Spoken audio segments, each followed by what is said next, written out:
My name is Sis Marg E3, and I've been in the nonprofit field for over 50 years. I was the executive director of Project Hope, where we are now, and for over 30 years. And I just stepped down last year.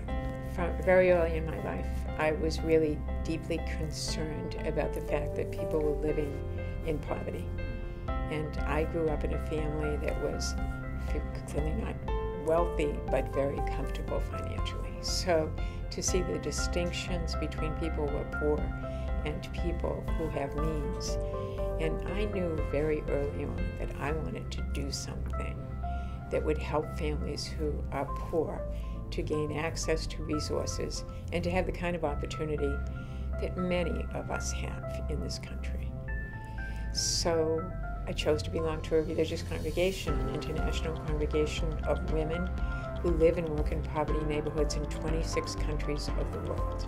And as a result of that, I then developed organizations in East Harlem in New York City. I helped develop and grow Project Hope here in Roxbury. And the pieces to that nonprofit organization is that we develop a partnership with families, that we never do it for people. We always do it with people. And when you look at the issues of poverty, you actually look at the symptoms and deal with the causes. So in both in East Harlem and here, that's what I did.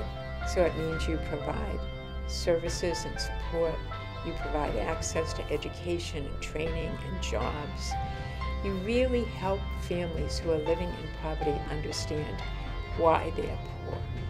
And you help them to engage them in movements of change and transformation, because if we're going to do anything about poverty, we have to change the systems that create poverty and the inequality and injustice, which is rampant in the United States. And we see that much more clearly I just think of Bernie Sanders and the debates that are going on politically.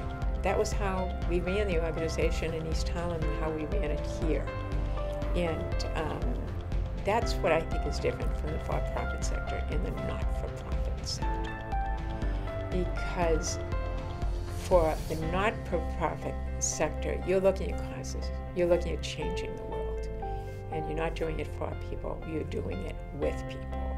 So as partners and as people, they yearn so much for change, just like we want change.